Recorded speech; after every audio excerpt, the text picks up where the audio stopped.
Brandon Thomas in the house today. Sub to aficionado. You're doing flips. You're doing foreclosures. I feel like you're doing a lot more than that. Man, well, first off, thank you so much for having me. Episode 1, I am truly, truly grateful and honored to be here. You're an awesome fella. You're going to do big things and just continue to keep grinding, man, and good things are just going to continue to pour your way. But man, yes, I have been doing it all. I'm very blessed to have a good team around me, and we have large apartment complexes. We do fix and flips. We are wholesaling. We're building an awesome wholesaling team right now, and I see 2025 probably being our like takeoff year. 2023 was like kind of, have you ever heard of the hockey stick, I don't know, like analogy, I guess. So I'm gonna try and like use my camera here to like, or my to like do it. But say 2023 was like right here, where like things were doing good, and then 2024 like came around and like it was good, but it wasn't as good as 2023. And now 2025 is like starting to like take off. And so Mhm. it's called the hockey stick analogy, where like you start out good, you kind of dip a little bit, and then you go back up, like as a hockey stick is.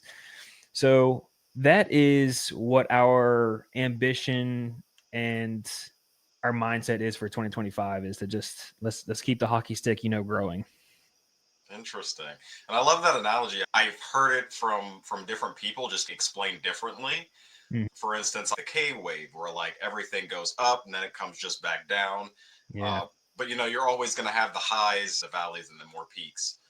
Yep. So that's super interesting. So what's the main focus for this year? I mean, I'm not gonna say we're putting all the balls in one basket, but we are definitely building out our wholesaling business to be, we'll say, recession proof. We want that to be, no matter what, we're getting at least 2 deals a month wholesaled. And I think once we build that staple, that it'll elevate other aspects of our business. Fix and flip, will kind of come hand in hand with wholesale, because I mean, we'll just buy the deals that we're getting. Mhm. And then in the same with like building rentals, and use my man here for like a DSCR loan to continue building generational wealth through rentals. So it all is going to like stem off our wholesaling business, but we've already done all these different avenues and still have those active avenues, but we're just going to put a lot of focus on wholesaling while these other ones just kind of like sprout. We're going Mhm. to put one big ass seed in wholesaling, and then just like let these little branches kind of like come out from it. Mhm. How did you get into real estate in general? Oh yeah, dude. I'll take you way back. So in college, I have my bachelor's and accounting, or I'm sorry, bachelor's and master's in accounting. Like I Wow. don't look like your typical like accountant, but that's what I did. I wanted something that was going to be, steady. In college, I got my bachelor's and master's in accounting, and I also worked at a apartment complex like as basically a property manager. And so this was in 2012, 2013 ish. And as I'm like doing the books and, collecting rent, and I see their monthly statements, and I saw that this apartment complex was bringing in 65,000 in cash flow each Mhm. month. 65 grand in cash flow. And it was like a 54 or 56 unit, and it was free and clear, and they were just raking in money, man. And so like right there at that moment, I knew, I was like, I got to figure out how to get into real estate. So of course I took the traditional route, and I was like, oh, let me be a real estate agent. Let me try that. And so it took me probably 5 years, not to pass the exam, but to Mhm. actually like get my mind right enough to be in a place to focus on it. And after I did that, I was thankful that I did, because you learn all the traditional ways of real estate. You Mhm. understand the real estate agent's mind of like contracts, addendums, stupid well and septic. I could, talk about that obviously too. But you learn all these like traditional ways, to where once you get into the investing side, you kind of respect it a little bit. But at the same time, you get so frustrated when you have all this knowledge of already as an agent, and you have an agent telling you like this isn't going to work, and you're Mhm. telling them like it could work, and then it goes, the opposite spectrum too. I had an agent in West Virginia tell me that his property cash flowed, and I actually broke down very detailed reasons in my email and sent it back to him, and I told him why it didn't cash flow, and he never responded to my email. But I mean, long story short, dude, that's how I really got into real estate and kind of progressed to where I was today. And then me and Andy, well, I have multiple partners in real estate. My other partner in Morgantown, we have two apartment complexes together, and we both bought them creatively with basically $0 out of my pocket for one of them, but $0 for both of our pockets for the other one. And the one that he has money in, I'm actually paying him back for the money that he had to put down on the down payment through the cash flow each month. So it's like I'm in this deal with $0 out of my pocket, and he's just making more monthly, like as extra income each month.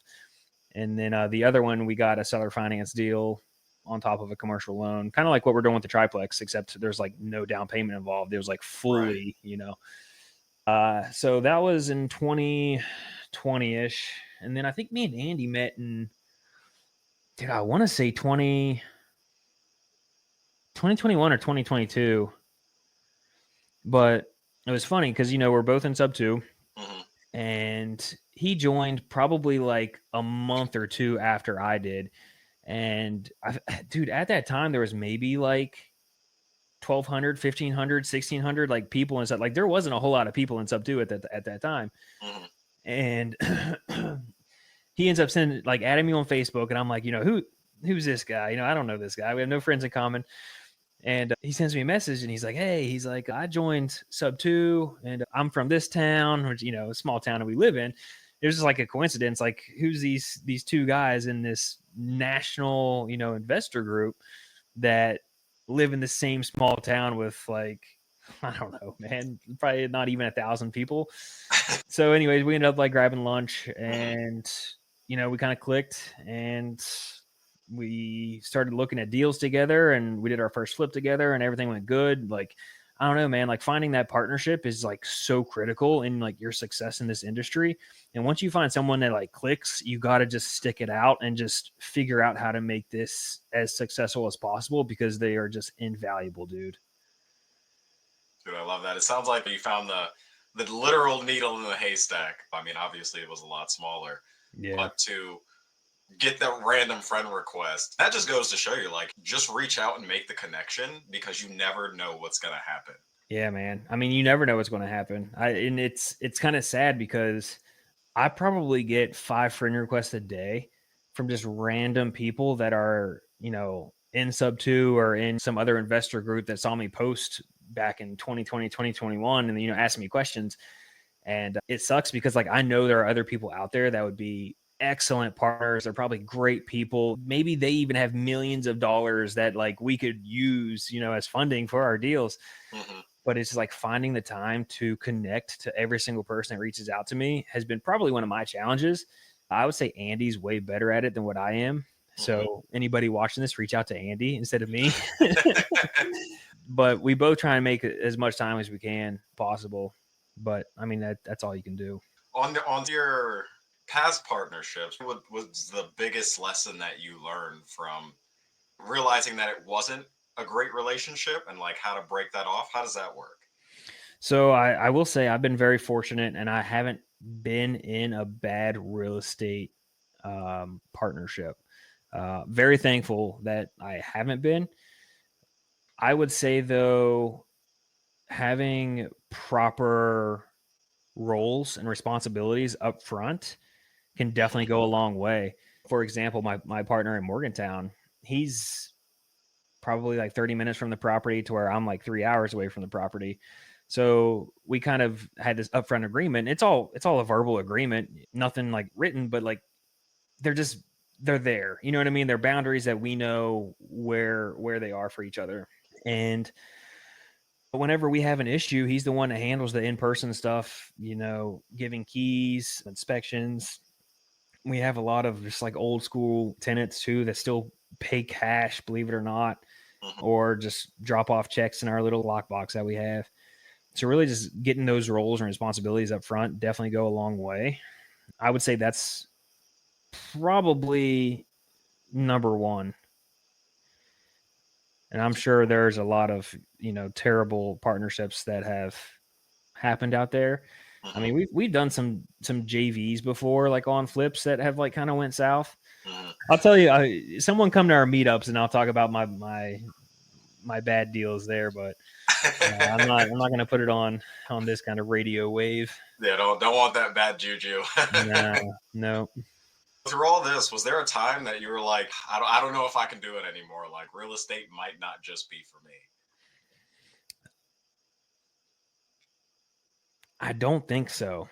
Wow, I I love don't think so. that. Yeah. It's one of those things where like I've had so many shitty jobs Mhm. that real estate has just been that one thing that I could stay up all night for. I could get up super early in the morning for. It's one of those things that I'm just so passionate about that I know this is what I'm supposed to be doing in life. And whenever you save someone from foreclosure or you take a very disgusting looking house and you transform that into something where people are fighting over on the market, it's so rewarding. And to that is just, it's indescribable to put it in a few words. It's one of those things where I'm just so passionate and I love this, man. Like this is my shit. I would do this. I'm never going to retire. Like this is it, man. Like this Locked is in. this is what I this is what I love doing, and I'm going to do it. And we're trying to expand into different avenues, and we're business buying now. And this is like kind of low key, but this is like one of our like Q3, Q4 goals for this year.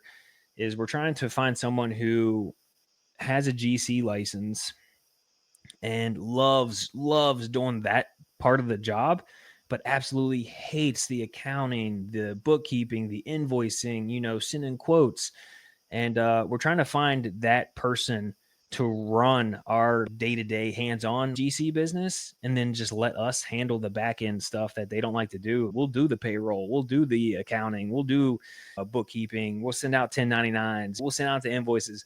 So that's one of our goals for this year, is to acquire a GC business.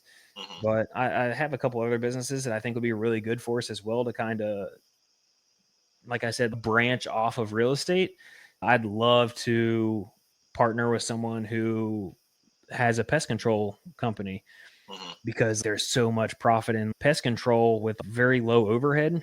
Mhm. And it's just another goal, bro. Just another goal. Just keep stacking, all these things, and eventually we'll go crazy, but we'll love it. Where did you get the inkling that you were like, dude, we got to start buying businesses? So, dude, all right, let me back up. Me and Andy actually almost bought it was like a commercial property, but there was like 3 or 4 apartments above, and then at the very bottom was a liquor store. Mhm. And it was in a small town, and we put in an LOI. We met with the owners of it. It was actually on the MLS. The realtor was present. We asked all these questions, and that was probably where we really started taking buying a business seriously. Now I'm like, I'm ready. I'm ready to own a liquor store. I think it'd be so dope. But that was probably when we really started getting into it. And we ended up falling. We didn't do it, but this was all going to be creative too. We had an SBA loan. Mhm. The owner was going to do seller financing for our down payment, and it was $1 million or $1.2 million acquisition. And I remember there was some discrepancies from their P&L and their tax returns. Mhm. And we were talking to them about it, and they were like, well, we kind of pay our employees this way. And it's this, cash transactions here. They were basically pulling cash out of their business and spending it in other ways. And it wasn't accounted for. So we really didn't know how much the business was making for it to Mhm. make sense for us to cover all these monthly payments for the SBA, the seller finance piece. So we ended up walking away from that in 2022, I want to say 2022 or 2023. And no, it had been 2022. So that's what kind of got us into business buying. And then it was probably 2 years ago, we were looking at a landscaping business, and that was pretty cool too. But at the time, I didn't know anything about landscaping, and I didn't really have Mhm. the headspace to take on a potential headache because the employees were threatening to leave if someone was coming in new. So I was like, well, I don't want to buy a company and be stuck with no employees Yeah. or, all this stuff. So we didn't do that. And so basically we just made it a goal for this year that we need to just have a business. If we have a bad year in real estate or something, at least we have like some sort of business that's like just keeping us alive each month. It's so amazing that you went and got your schooling in accounting, that you can just spot all these little things and make sure that you guys aren't walking into bad deals. I feel like that is a great superpower to have. It is definitely nice. It's also like nice to just be able to just spot like, oh, that's a write off or this is a business expense, dude. Like for example, me and whenever Andy was moving, I can't remember what it was, but like basically he lifted up a box and like some bullets fell out. And I was like, man, I used to have my concealed carry and all that. And he's like, ah, man, I've been wanting to get it. And I was like, well, mine expired like a few years ago. And it like just kind of clicked. And I was like, well, dude, this is a business expense. This is a write off for us to get our concealed carry. And he's like, what do you mean? I was like, you're going to homeowners' houses that you don't know that your life could be on the line. So right there, it's a protection. It's a write off. It's a business expense.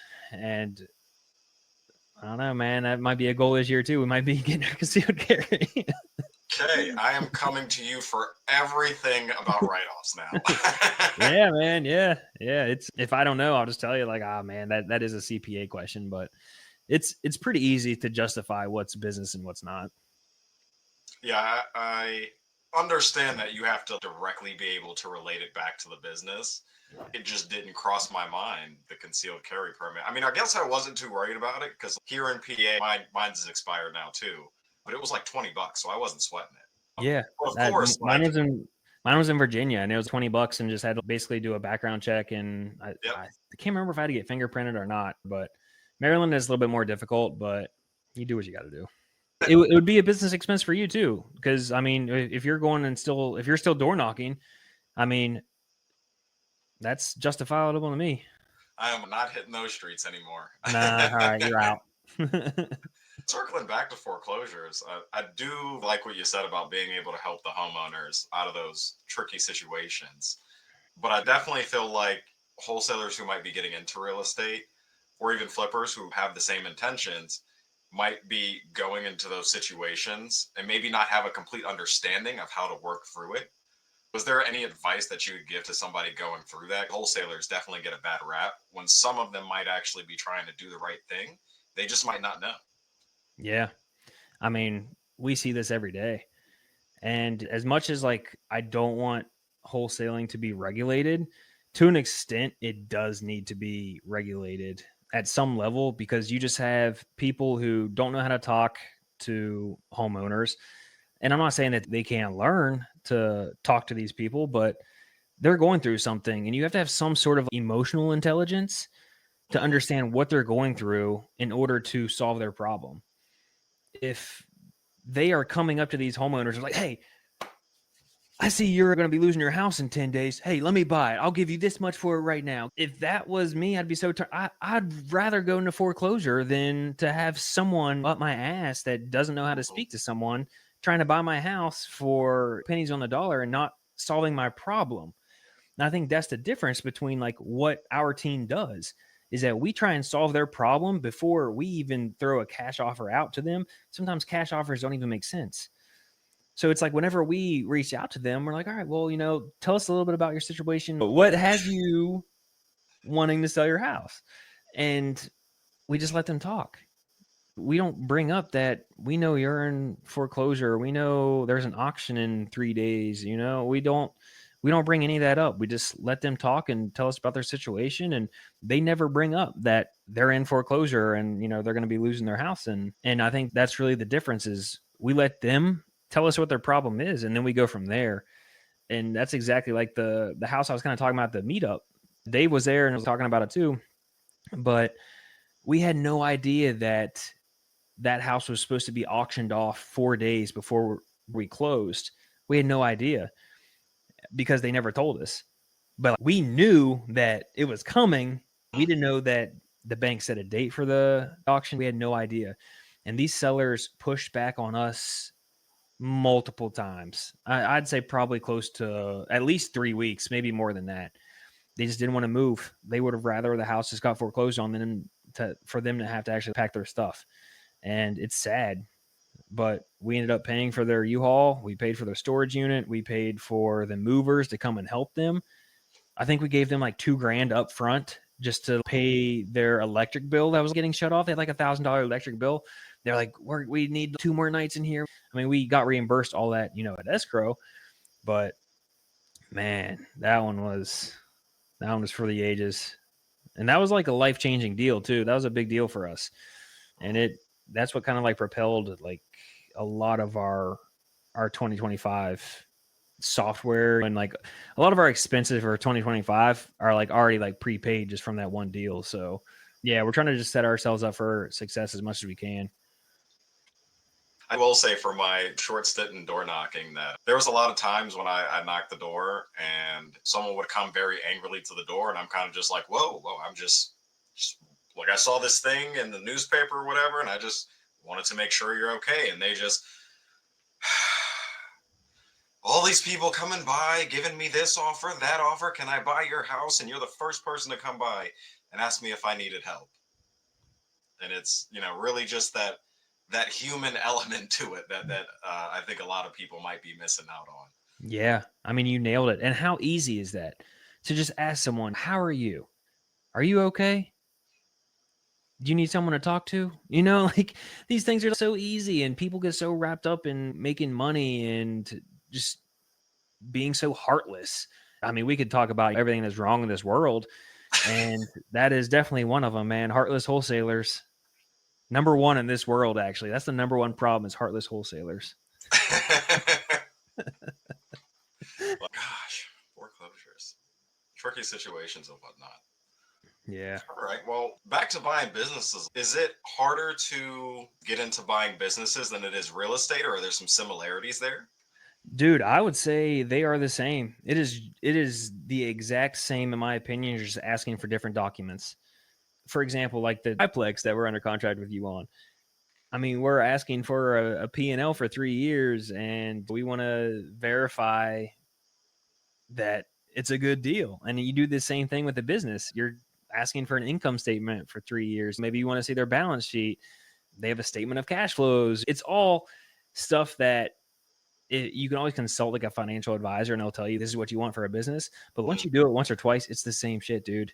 You want to get tax returns for at least 3 years. You want to get a P&L for at least 3 years. If they have a balance sheet, you want to get everything for at least 3 years to make sure that the trend isn't coming down. You want to make sure that the trend is either staying the same or going up. But usually if they're selling the business, it's either kind of plateaued or it's coming down. Now, if it's coming down, is it an easy plan for you to turn that business back around, or is it dying? You don't want to go out and buy a newspaper business right now because it's a Yep. dying business. There's a lot of businesses that you just want to like kind of stay away from, and you see a lot of people selling their Amazon drop shipping stuff. Mm-hmm. I recommend staying away from a lot of that too. Not that I know a lot about it, but I just feel like it's very volatile. You don't know what's going to be going around. Amazon could completely switch up their shipping process and not allow drop shipping anymore. Not that Right. I see that coming, but I'd like to stick around to service-based businesses, mainly things that there should always be a people component. I don't want a business that could be taken over by AI or can be, Mm-hmm. you know what I mean? If I'm going to buy it, I want to make sure that there has to be a person involved, or if there is a machine involved, that a person has to run that machine. So that's just kind of what we look for. But yeah, Mm-hmm. man, to me, it's all the same.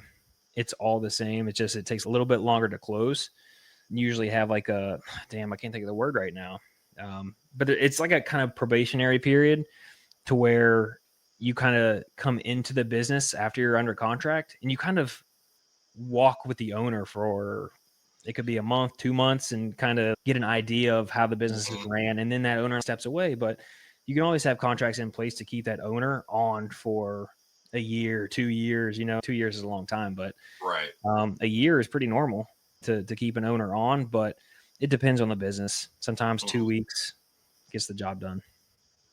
I don't know what the word is either, but it clicked while you were talking about it. I heard on a podcast they were talking about they bought the business. The owner didn't really want to sell the business. He was just going through some tough times, and this was the best solution. So what they ended up doing was splitting the stake in the company, keeping him on. And one of the things that they were talking about was making sure that he still had a fair share so that he would still want to continue to do the work, because you don't want those bad feelings of, oh, I'm only getting 20% or something like that. Why should I keep doing this after X amount of time? Yeah, yeah, you definitely want to give them some sort of incentive to keep them there, for whatever that period is. And usually it's just like a bonus, or you can even hold back a portion of whatever they're selling the business for. If they're selling the business for 300 grand, you can give them 200 grand now and be like, you got to stick around for a year, and then you'll get that other 100 grand at the end of your 1 year, your period. So just little things like that. You can get creative with real estate, you can get creative with businesses. For example, we actually are working on a marina on the Eastern Shore that we're trying to wholesale. And you can wholesale businesses, bro. You can wholesale businesses. So this will be our first business that we have ever wholesaled, but we're working on it. I think Andy might be interested in just buying it. So we'll see. You guys got your hands in everything.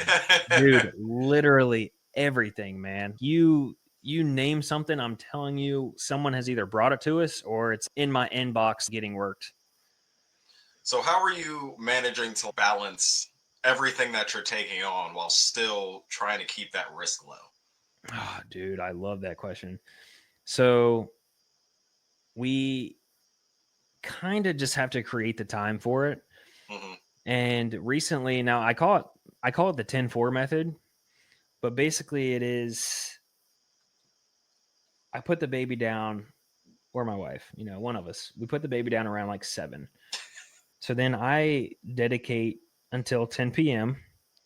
to either create content on social media, underwrite deals, find out what ARV is on like new leads that came in for the day. I mean, this is also while working all day too on this type of stuff. But like Hmm.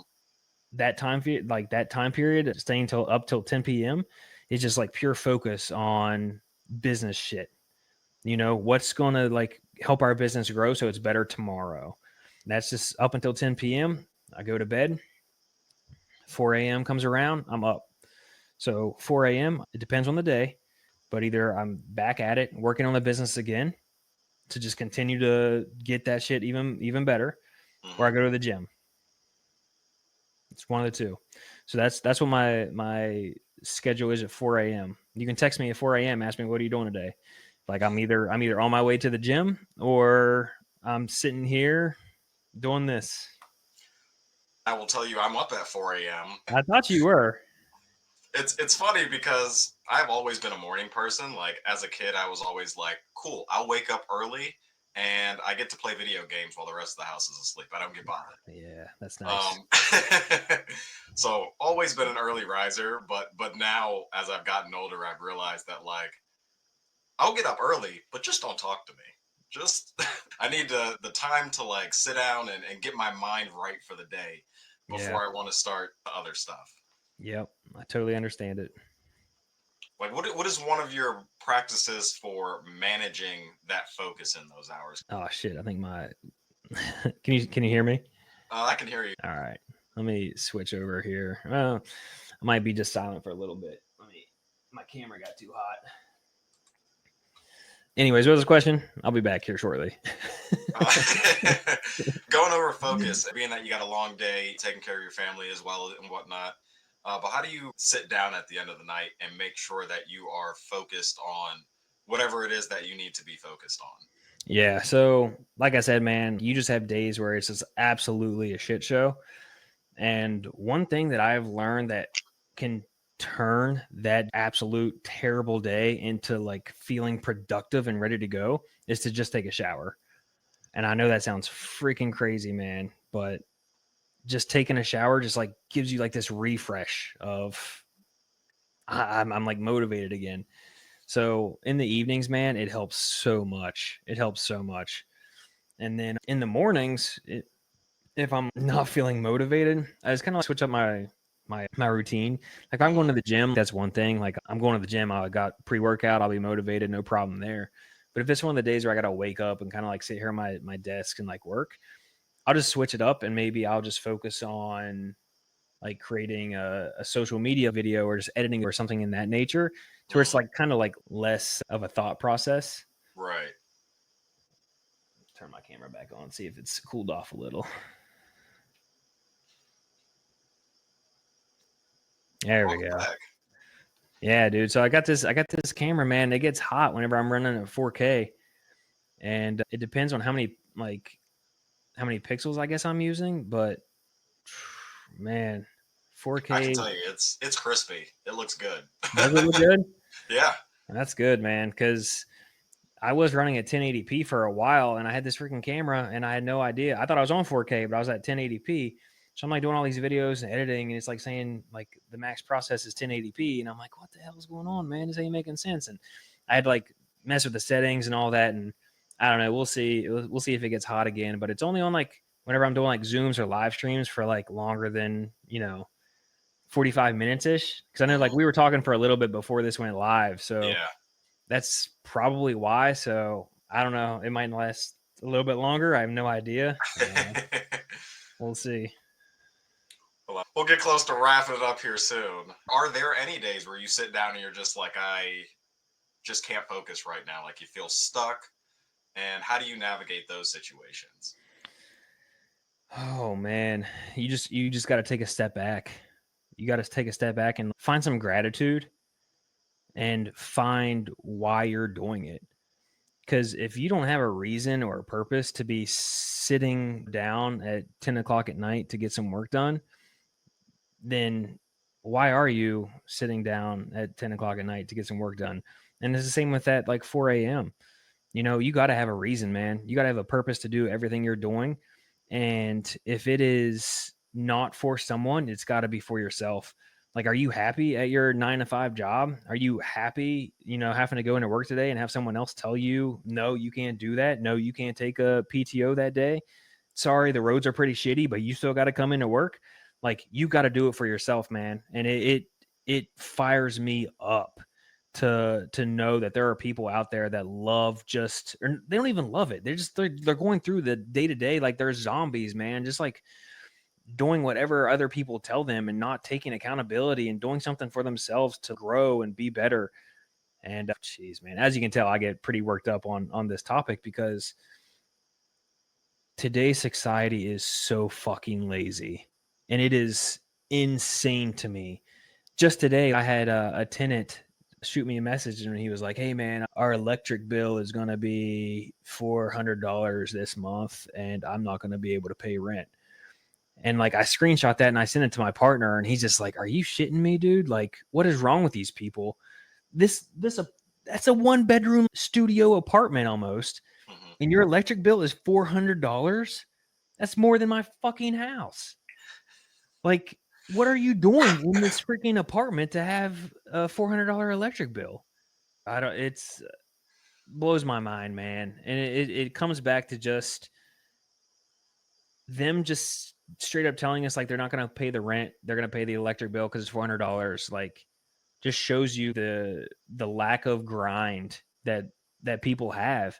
If roles were reversed and like I was in that position and I had this big ass electric bill and I know rent was coming due, bro, I would be grinding my ass off in any freaking way I could to make some money. Like, are you kidding me? Look outside. There's fucking snow everywhere. Go shovel some sidewalks. Go shovel some homes. I bet you I can make that rent easily in a 8 hour period. Probably triple it. The better question is, did you develop this work ethic over time, or is that something that you grew up with? I've always been this way, dude. And I don't know, maybe that is a blessing that I've always been this way, and that's why I think this way. But I don't think it's an excuse for other people to not see within themselves their potential.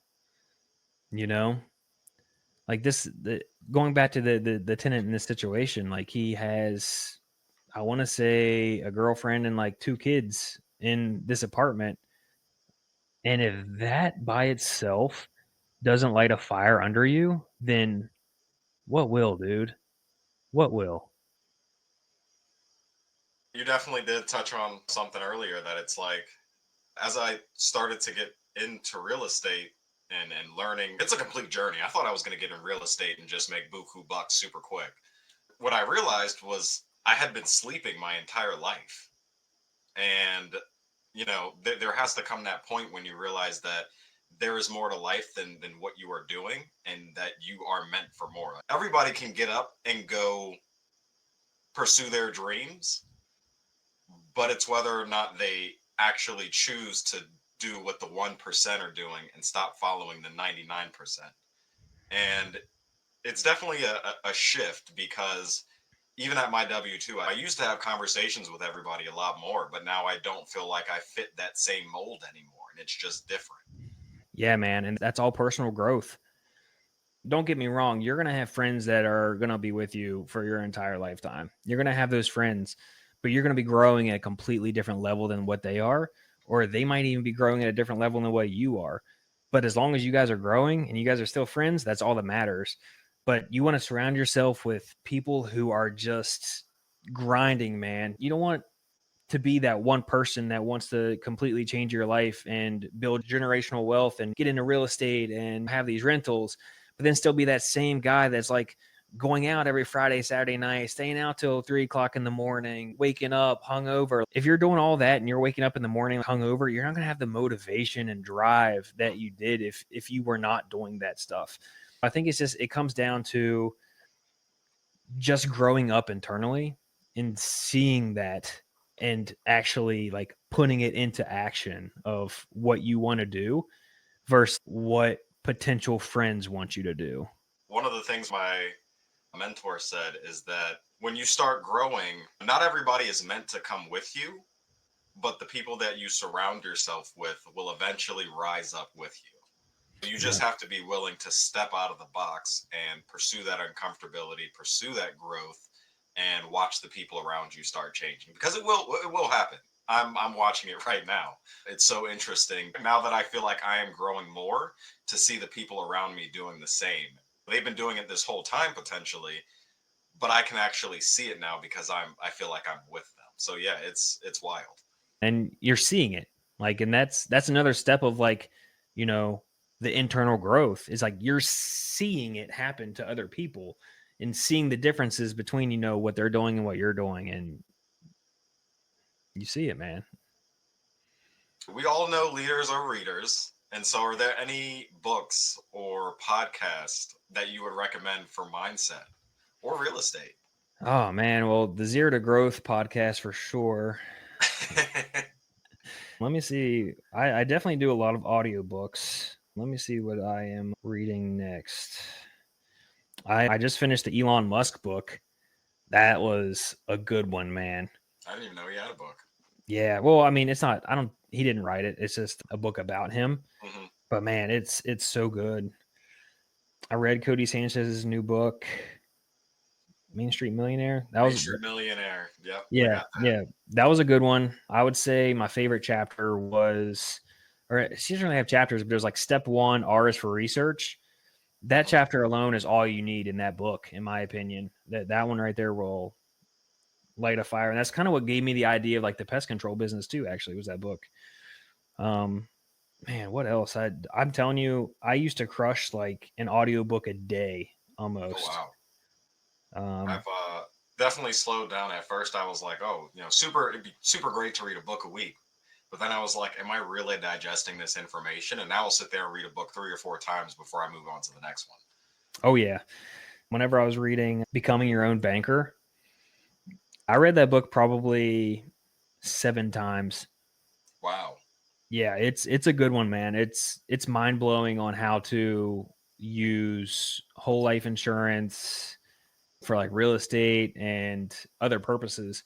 Like for my daughter, I'm not even going to be setting up a 529 plan for her cuz I'm just going to set her up for a whole life insurance. There it is. And then, whenever she turns 18, 21, whatever, she can use the cash value of that policy for college, for a car, a down payment on a house, and not be so strict as how the 529 is, mainly geared towards educational Hmm. expenses.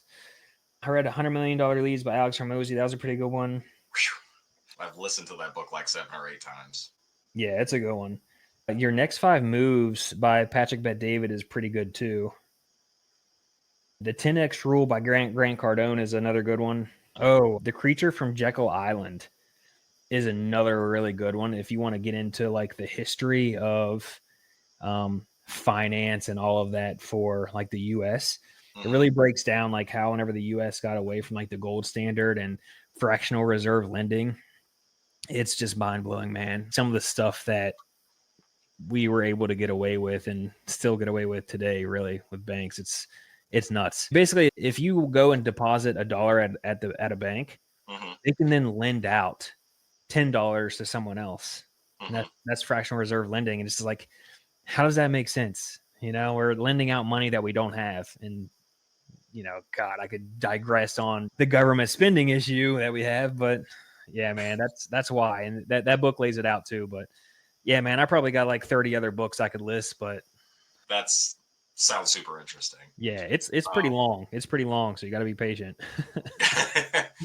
If someone could take away one thing from tonight's show, what would you want them to take away? Well, are they local or are they not local?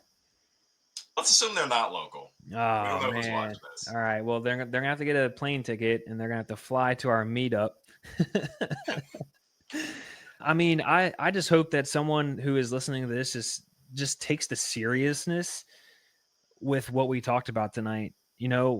Do you have the determination to be who you want to be, or are you going to just like let your boss tell you what you want to do every single day because you don't want to do that every single day? So I just hope that whoever is listening to this just takes us serious and lights that fire under them and just becomes a better them. Even if it is just a 0.5% each day, like do something to just be something different than the 9 to 5 grind, because eventually it's all going to catch up and you're going to look back and you're going to have those regrets. I feel like we could mic drop right there. But where can people go to find out more about what you're working on, more about what you're doing? Where can they go to connect with you? Yeah, so I mean, the best way to reach out to me is just to DM me on Instagram at Brandon Thomas Official, and I have that handle on everything except for X, Twitter, but don't even follow me on X because I don't use it. But Fair enough. yeah, I mean, everything else on that YouTube, Brandon Thomas Official, everything TikTok, Brandon Thomas Official all day. That's the best way. If you got questions, reach out to me. I do YouTube videos kind of describing the creativeness of how we buy like our apartment complexes and using DSCR loans. And you would be surprised how many DMs I get. Damn, my camera's going out. Just people DMing me from those videos of just, hey, I had a question. I watched your video and I saw that you said that the best way to reach out to you was on Instagram. So here I am. And it's funny, man. Like I have people just reach out all over from just watching my videos, and Hmm. it blows my mind, like the outreach of what YouTube is. Cause I mean, I've had someone from, I think it was India, shoot me a DM, ask me questions about something. And I'm like, do they have this stuff in India? So You like, never know who's watching. I try and just break it down like the best way that I can. Brandon, thank you for coming on. This was freaking awesome. I love that we did a impromptu live, so this was great. If you're watching and you got value from this, share it with a friend, share your takeaways, and stay tuned because we're going to be bringing more of this awesome content your way. Absolutely, man. Thank you so much for having me. And I will be an avid listener. Can't wait to hear episode 2, 3, 4, 5, man, all the way up to, 999. Let's go. Thanks for tuning in to Zero to Growth. If you enjoyed Brandon's inspiring story into real estate, be sure to subscribe and leave a review. Helps more people find the show. If you want to connect with Brandon and find out more about his latest projects, check out his socials. The links are down in the show notes. Thanks again for watching, and remember, every step you take brings you closer to growth. See you next time.